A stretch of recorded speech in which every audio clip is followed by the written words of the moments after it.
आप सबों को एपिफेनियस पर्व के अवसर पर ढेर सारी शुभकामना। एपिफेनियस जो 6 जनवरी को हर साल मनाया जाता है, यह ग्रीक शब्द एपिफानी से आया हुआ है और इसका अर्थ होता है, ये 2 शब्द से बना हुआ है। ईपी अर्थात ऊपर और फाइनस अर्थात चमक, यानी ऊपर की चमक। जो यीशु मसीह जो सच्चा ज्योति था, स्वर्ग छोड़कर धरती पर ज्योति बनकर जन्म लेकर आता है और इसी ज्योति को देखने के लिए आकाश में उस तारे की ज्योति को देखकर 3 ज्योतिषी लोग या 3 पंडित लोग जो पूरब देश से आए हुए थे, मत्ती 2 अध्याय 1 से 2 पाद में वर्णन हम पाते हैं, वे लोग उसका दर्शन करने के लिए आते हैं और इसी 6 जनवरी को यानी कि उनका यीशु से मुलाकात होता है, उसका दर्शन करते हैं और उनका दंडवत करते हैं और भेंट देते हैं।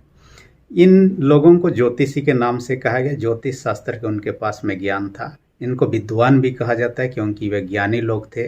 साथ ही साथ उनको मैगी के नाम से भी जाना जाता है। कई लोग राजा के रूप में उनको जाने जाते हैं। पंडित, वाइज मैन इत्यादि के नाम से भी जाना जाता है। परंतु इनके बारे में अलग अलग प्रथा प्रचलन है, परंपरा जो है प्रचलन है। पहला परंपरा जो फारसी परंपरा है, उसके अनुसार कहा जाता है ये लोग पर्सिया से थे, ये फारस के थे और ये लोग क्या थे, विद्वान लोग थे और पुरोहित का एक दल था। और साथ ही साथ इनके बारे में कहा जाता है ये लोग मैजिक उजिक भी जानते। और इनका दल में जब भी यात्रा होता और कहीं जाना हो, ये 12 का दल हुआ करते। इस कारण से लोगों का मानना है, फारसियों का जो मानना है, ये 12 के दल के सदस्य आए थे यीशु का दर्शन करने के लिए। हालांकि हम 3 प्रकार की यहाँ भेंट की चर्चा हम पाते हैं सुसमाचार में, परंतु इनका मानना है ये 12 के संख्या थे। और इस कारण से फारसी शब्द में भी कहा जाता है इनको मैगस के नाम से जाना जाता है और अलग अलग लैटिन शब्द में मैगी के नाम से जाना जाता है, ग्रीक में भी मैगस के नाम से जाना जाता है, अलग अलग के नाम से। परंतु और एक प्रचलित परंपरा है, ये आर्मीनियन परंपरा कहा जाता है। और आर्मीनियन लोगों का जो परंपरा, उनका विश्वास के अनुसार कहा जाता है ये 3 ही ज्योतिषी थे जो यीशु को दर्शन करने आए थे और यीशु को दर्शन किए। भेंट भी 3 ही चढ़ाए उन्होंने, 12 होते तो बड़ा चढ़ाते। और ये लोग अलग अलग देश से आए हुए थे। इस परंपरा के अनुसार कहा जाता है इन 3 व्यक्तियों का नाम था, पहला था मेलख्योर, और मेलख्योर फारस देश का रहने वाला। जिस परंपरा के विषय इससे पहले हमने चर्चा की, उसी देश का, हो सकता है उसी ग्रुप के में से था, जो याजकों का ग्रुप चाहे धार्मिक समुदाय का ग्रुप जो था उसमें से भी था, जिन्होंने सोना यीशु मसीह को भेंट स्वरूप दिया। और सोना एक श्राद्धा का चिन्ह था और सोना एक राजा का राजमुकुट के लिए इस्तेमाल करने वाला चीज था, इसलिए कि यीशु राजा बनकर जन्मा था और उसी को इंगित करने के लिए सोना उनको भेंट दिया गया, क्योंकि मुकुट जो पहनता था सोने का अपने सिर पर, राजा लोग ये पहना करते और यीशु को राजा के रूप में देखने के लिए। दूसरा व्यक्ति था जिसका नाम था कास्पर, और कास्पर के विषय में कहा जाता है वो भारत का रहने वाला, इंडिया का रहने वाला और वर्तमान के पंजाब जो पाकिस्तान प्रांत के अंतर्गत में है, उस प्रांत से लिया गया ऐसा समझा जाता है, क्योंकि वहाँ से होते हुए उन्होंने यात्रा किया है। और पाकिस्तान के कुछ ग्रंथों में भी उनके बारे में चर्चा मिलता है कि उन्होंने यीशु का दर्शन करने के लिए गया था। परंतु कुछ बात है, परंतु यहाँ पर हम देखने उसने लोबन उन्होंने भेंट चढ़ाया और ये सच्चा ईश्वर होने का यीशु मसीह को दर्शाता है, क्योंकि वह परमेश्वर का अभिषेक जानता जो जगत का उद्धार करने के लिए इस जगत में आया हुआ था। तीसरा व्यक्ति जिसका नाम था बल्थाजार, इसके बारे में कहा जाता है अरब देश का था। अरब कंट्रीज के बारे में आप लोग सुने होंगे और उसी देश से वह बिलोंग करता। और उसने जो दिया गंधरस भेंट दिया, और ये भेंट देने का पीछे यीशु का क्रूस दुख, मृत्यु और उसके दफन को दर्शाता है, क्योंकि दफन के क्रिया में इन चीज़ों का इस्तेमाल करने वाला चीज़ था।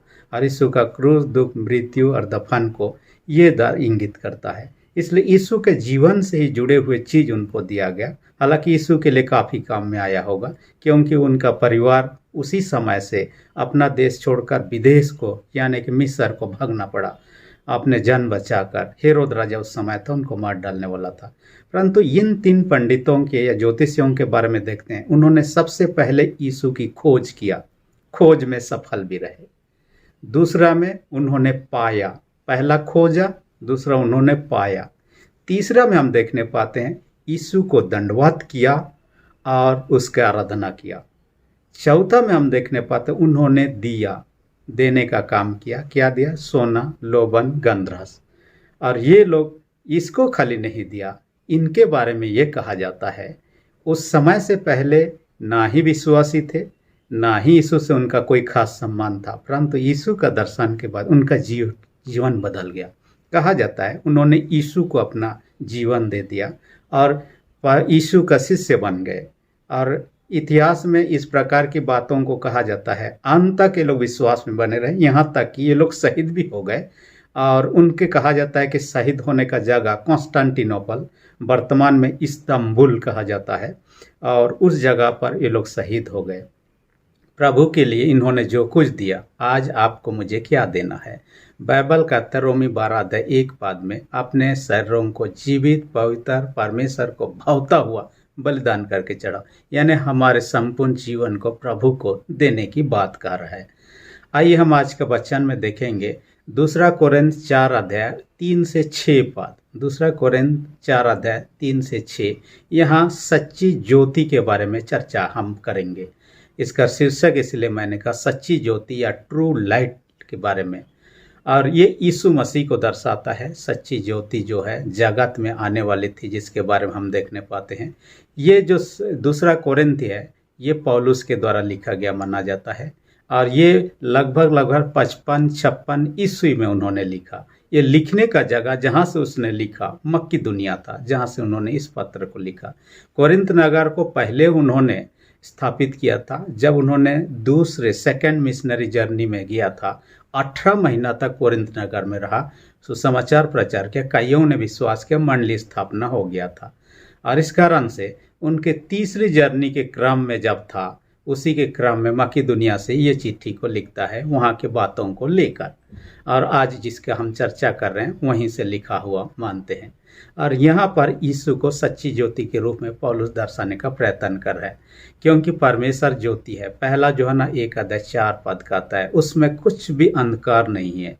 दूसरी बात क्या कहता है? यूहन्ना 1:9 में हम देखते हैं सच्ची ज्योति जो जगत में आने वाली थी, ऐसा कहता है। और यीशु मसीह जन्म के साथ आ चुका, इसलिए यीशु मसीह यूहन्ना 8:12 में हम देखते हैं जगत की ज्योति मैं हूँ। इसलिए यीशु मसीह ने स्वयं ही दावा किया जगत की ज्योति मैं हूँ, और वो सच्ची ज्योति के बारे में हम चर्चा करते हैं। यहाँ पर 3 पॉइंट पर हम चर्चा करेंगे इसके अंतर्गत में। पहला क्या है? सुसमाचार की ज्योति पर पर्दा। यहाँ सुसमाचार की ज्योति पर पर्दा यहाँ समझ में नहीं आ रहा है। असल में सुसमाचार की ज्योति को फैलाने का यीशु मसीह ने आदेश दिया है हर एक विश्वासियों को। मत्ती 28:19 में तुम जाके सब देशों के लोगों को सुसमाचार प्रचार, ये प्रचार करने का जिम्मा हर एक विश्वासियों को यीशु मसीह ने दिया है। परंतु ये सुसमाचार की ज्योति उन तक नहीं पहुंच पाता है जो लोग अविश्वासी दशा में हैं। जो अविश्वासी दशा में है उन तक ना पहुंचने का एक कारण है शैतान जो है पर्दा डाल देता है ताकि ज्योति उन तक ना पहुंच सके। यहाँ पर कहता है कि हम लोग देखने पाते हैं शैतान जो है, हम लोग शुरू से शैतान के बाइबल में चर्चा हम पाते हैं। शैतान एक हिब्रू शब्द है, और शैतान का अर्थ होता है बाधा डालने वाला या विरोध करने वाला। यानी कि ये परमेश्वर के वचन को लोगों तक पहुंचने में बाधा डालने का काम करता है, विरोध करने का, ताकि उन तक ना पहुंच सके। क्योंकि वचन जब व्यक्ति सुनता है और उसे ग्रहण करता है, यीशु पर विश्वास करने लगता है। क्योंकि विश्वास वचन सुनने से होता है, रोमी 10:17 के अनुसार में। इसलिए वचन ही ना पहुंचे तो व्यक्ति विश्वास ना करे और उद्धार से वंचित हो जाए, ये उनका उद्देश्य है। और इसलिए यहाँ कहता है ढांप देता है, पर्दा ढांप देता है। इसके लिए जो ग्रीक शब्द यहाँ इस्तेमाल किया गया है वो है कलुप्टो।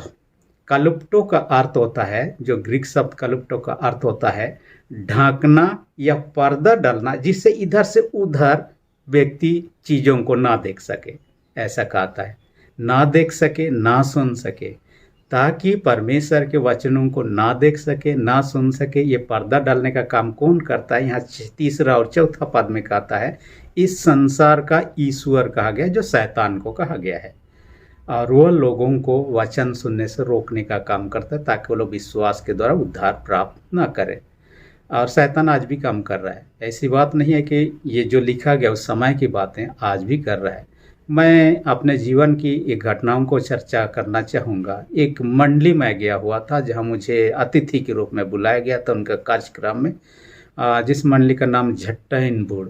वहाँ के बुजुर्गों से जब मैं बात कर रहा था प्रोग्राम के बाद, उन्होंने कहा हमारे पूर्वज लोग जब सुसमाचार यहाँ पर पहुँचा, वे लोग भूतों को मानने वाले लोग थे। हर घर में भूत हुआ करते थे, भूतों को मानते थे और उनका भूत जो होता था उनके लिए धन इकट्ठा करता, उनको धनवान बना देता था।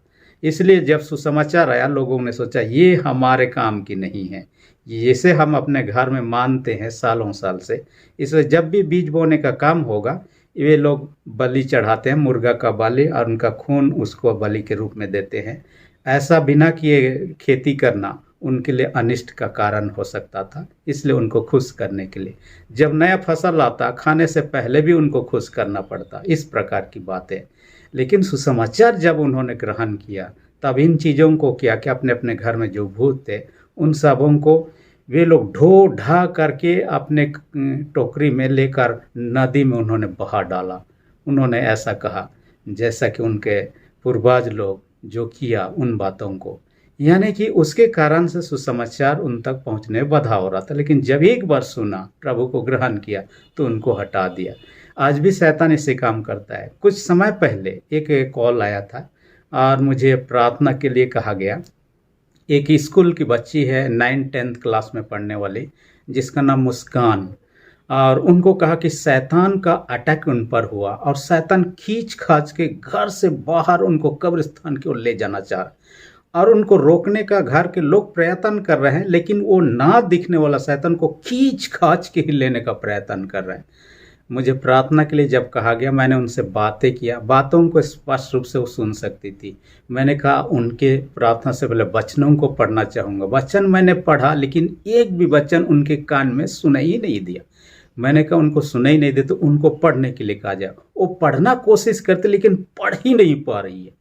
यानी कि शैतान चाह रहा था कि वचन उनके मन में, उनके हृदय में ना जा पाए। आज भी यही प्रयत्न करता है अपने ढंग से, लेकिन परमेश्वर का धन्यवाद हो, शैतान के चंगुल से अभी आज़ाद है। मुस्कान बेटी परमेश्वर के संतान होकर जीवन व्यतीत कर रही है। प्रार्थना के द्वारा परमेश्वर के साथ हम बने रहेंगे। परमेश्वर हमारी प्रोटेक्शन करे, सुरक्षा देगा। हम यदि अविश्वासी दशा में रहेंगे, आसानी से शैतान हमें ऐसे ही ईश्वर के वचन से दूर रखने का प्रयत्न कर सकता है। इसलिए बाइबल कहता है, पहला पत्र 5:8 पर, शैतान गरजते सींग की नहीं इस खोज में रहता है किसको फाड़ डालें। लोगों को टारगेट करते रहता है। इसलिए हम प्रभु के हाथ में समर्पित हो जाए, प्रभु के शरण में रहें, तो हम सुरक्षित हैं। दूसरा पॉइंट जिस पर हम चर्चा करेंगे, सच्ची ज्योति यीशु का प्रचार करो कहता है। सच्ची ज्योति यीशु का प्रचार करो, ये 5वां पद में कहता है। हमें यीशु का प्रचार करने के लिए कहा गया, अपना स्वयं का प्रचार करने के लिए नहीं। ये खतरा रहता है, ये समस्या रहता है। लोग यीशु का प्रचार करने के बजाय अपना बड़ाई करना, अपने बारे में बोलना, अपना प्रशंसा पाने के लिए कहना, ये कई बार इस प्रकार की परीक्षा आती है सेवकों के जीवन में जो भी प्रचार का काम करते हैं। इसलिए दूसरा पद में यहाँ कहा भी चुका है, चौथा का 2 में कहता है, परमेश्वर के वचन में मिलावट ना करें। मिलावट करने का मतलब, आपके पास में कोई यदि दूध ला कर दे रहा है, पीने वाला दूध जो है हम देखते हैं, यदि बेचने वाला व्यक्ति आपके देखते देखते पानी सब ऐसे मिलाते रहेगा, तो आपको लेने का इच्छा नहीं होगा, हो सकता है आप लेना भी बंद कर देंगे। तो वचन में हम कई बार मिलावट करने का कोशिश करते हैं, ऐसा ना करे कहता है। कई बार खतरा या परीक्षा इस प्रकार की आती है, मैं सही हूँ आप लोग गलत हो, दूसरों को आक्षेप करना, दूसरों के बारे में ऐसी बोलना ताकि उनको ठेस लगे, ठोकर लगे, इस प्रकार की बात हो सकती है। अपने बारे में, अपने संस्था के बारे में, अपने चर्च को महान कहना और दूसरों को नीचा दिखाना, अपमान करना, दोष ठहराना, ये सच्ची सेवा का लक्षण, सेवा का लक्षण है। हम कुछ नहीं हैं प्रभु के दृष्टिकोण से। हम लोग, जो मैं खड़ा हूँ, मैं जीरो हूँ, अपने आप में जीरो हूँ। जो भी यहाँ खड़ा हूँ प्रभु का वचन प्रचार को प्रभु के अनुग्रह से ही हो पाया है। प्रभु यदि एक घड़ी के लिए मुझे छोड़ देगा, सांस लेना ही मैं बंद कर दूंगा तो दुनिया छोड़ दूंगा। यानी कि जो दया आशीष अब तक मुझे मिला है आपके सामने खड़ा होकर वचन प्रचार, ये प्रभु के अनुग्रह से। अपने आप में हम कुछ नहीं हैं। Without Jesus we are zero, with Jesus we are hero, ऐसा कह सकते हैं। यानी कि हम लोग जब प्रचार करते हैं, हम आपको एक उदाहरण बताना चाहूँगा। कोई यदि प्रोग्राम में किसी अतिथि को आप बुलाए हों, आप परिचय देने का घड़ी होगा, आप अपने बारे में नहीं बताते हैं, ये कौन है, उसका नाम क्या है, कहाँ से आए हैं, क्या काम करते हैं, इत्यादि इत्यादि बताते हैं, अपने बारे में नहीं बताते। ये सुसमाचार प्रचार यही है, हमें यीशु के बारे में बताना है। यीशु कौन है, कैसा है, क्यों आया जगत में, उसी के बारे में, ना कि अपना बड़े के बारे में। मैं एक परमेश्वर के दास के बारे में पढ़ रहा था जिसका नाम स्मिथ बिगिंस। स्मिथ अपने प्रचार में कहता है, जब मैं प्रचार करता यीशु को चर्च के अंदर में किसी जगह बैठे हुए मैं देखता हूँ, और जब मैं प्रचार करता हूँ यीशु हमेशा मुझे कहता है सही कर रहे हो। और जब ऐसा नहीं करता तो मैं समझ लेता मेरे प्रचार में कुछ कमी है और मैं सही ढंग से नहीं कर रहा हूँ। इसलिए क्या आज यदि आपके मेरे प्रचार के दरमियान यीशु आकर सुन रहा हो, क्या आपके मेरे प्रचार को, आपके मेरे सुसमाचार प्रचार को उससे खुश हो सकता? क्या वह ऐसा लाइक दे सकता है? हमें सोचने की आवश्यकता है। और ऐसा नहीं है तो अपने में सुधार लाने की आवश्यकता है। अपने आप का बड़ाई करने के बजाय यीशु का प्रचार करने, दूसरों पर दोष लगाने, दूसरों पर आक्षेप करने के बजाय हम यीशु का प्रचार करें तो भला है। इसलिए मत्ती 6:1 में कहता है, सावधान, मनुष्यों को दिखाने के लिए धर्म के काम ना करो, नहीं तो स्वर्गीय पिता से कुछ भी नहीं पाओगे, कहता है। तीसरा पॉइंट जिस पर हम चर्चा करेंगे वो कहता है, सच्ची ज्योति हमारे हृदय में चमके, कहता है। और यहाँ पर साफ साफ कहा दिया है, अंधकार में चमकती है, वो हमारे हृदय में चमका है, कहता है।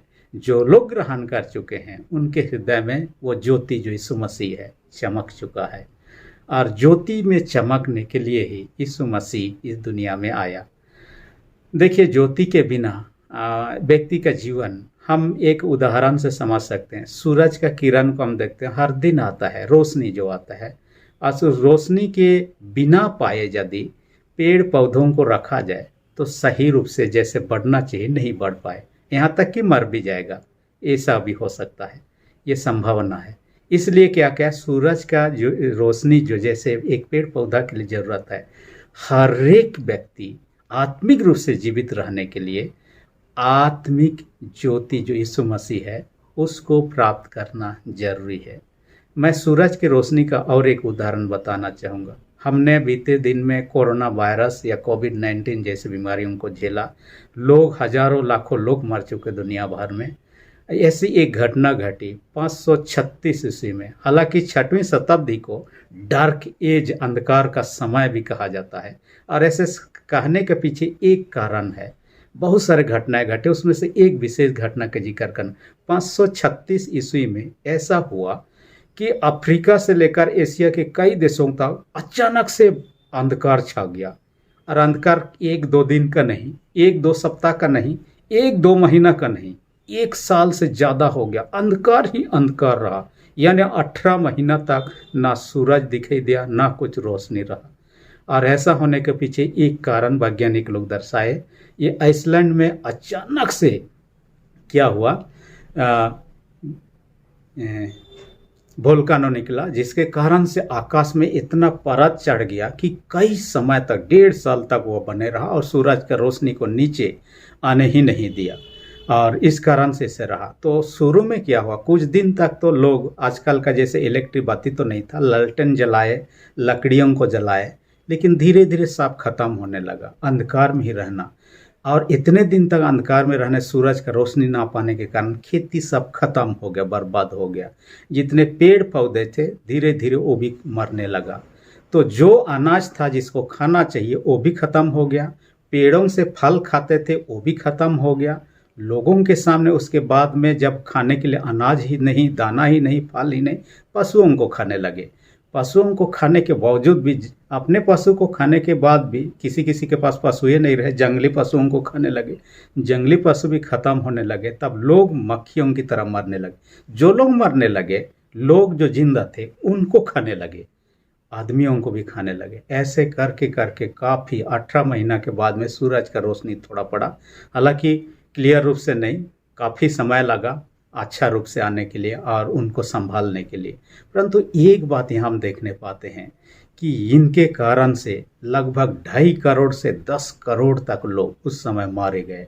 एग्जैक्ट आंकड़ा नहीं है, परंतु लोगों का जो रिकॉर्ड के अनुसार कहता है इतने सारे लोग मारे गए इस रोशनी की कमी के कारण, सूरज का रोशनी। ऐसे ही यीशु का ज्योति, यीशु का लाइट जो है, हम उसके बिना हम अंधकार में रहेंगे और अंधकार से मृत्यु ही है। और इसलिए शैतान चाहता है कि हमारा आत्मिक आंखें बंद हो जाए, आत्मिक कान जो है बंद रहे, ताकि वचन को ना सुन सके। लेकिन हमने यीशु को ग्रहण कर चुके हैं, अब हम अंधकार में नहीं। इफिसी 5:8 में कहता है, पहले तो तुम अंधकार में थे, परंतु यीशु के द्वारा अब तुम ज्योति में हो, इसलिए ज्योति की समान चल चलो कहता है। और ज्योति का चल क्या है कहता है इफिसी 5:9 में, ज्योति का काम क्या कहता है?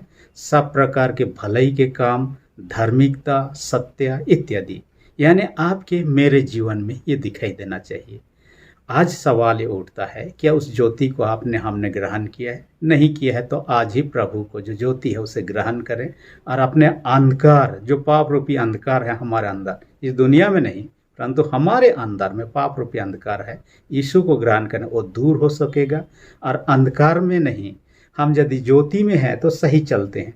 एक ही बार यदि रात को अंधकार हो जाए, लाइट चला जाए, हम कुछ खोजने पाने में भी मुश्किल हो जाते हैं। वैसे ही जीवन में सही रास्ते में आगे बढ़ना चाहते हैं, यीशु का ज्योति में बने रहे और परमेश्वर का आशीष हम पर बना रहेगा। इसलिए सुसमाचार में मत्ती 5:16 में कहता है, परमेश्वर की ज्योति हम में चमकने जाए, वो भले कामों के द्वारा, ताकि दूसरे लोग भी उन चीज़ों को देखकर परमेश्वर की महिमा करें। परमेश्वर ऐसा करने हमारा सहायता अगुवाई करे। आमीन। हम प्रार्थना करें। सेनाओं के जीत पिता, एपिफनियस पर्व का आशीष हर एक को प्रदान कर। हर एक वचन सुनने वाले छोटे बड़े सबों को अपने स्वर्ग आशीष से भर दे। हर एक बीमारों को तेरे हाथ में सौंप देते हैं, यीशु के सामर्थ्य लो से हर एक बीमारियों को दूर कर दे। जिनके विश्वास कमजोर, उनके विश्वास को दृढ़ मजबूत कर। बेनती यीशु के नाम से मांगते हैं, आमीन। यदि आप तक आपने मेरे चैनल को सब्सक्राइब नहीं की, इसी घड़ी रेड बटन को प्रेस करके सब्सक्राइब कर दीजिए और जो बेल आइकन निकलेगा उसे प्रेस करके ऑल पर सेट कर दीजिए, ताकि आने वाली वीडियोस का नोटिफिकेशन आपको समय पर मिल सके। धन्यवाद।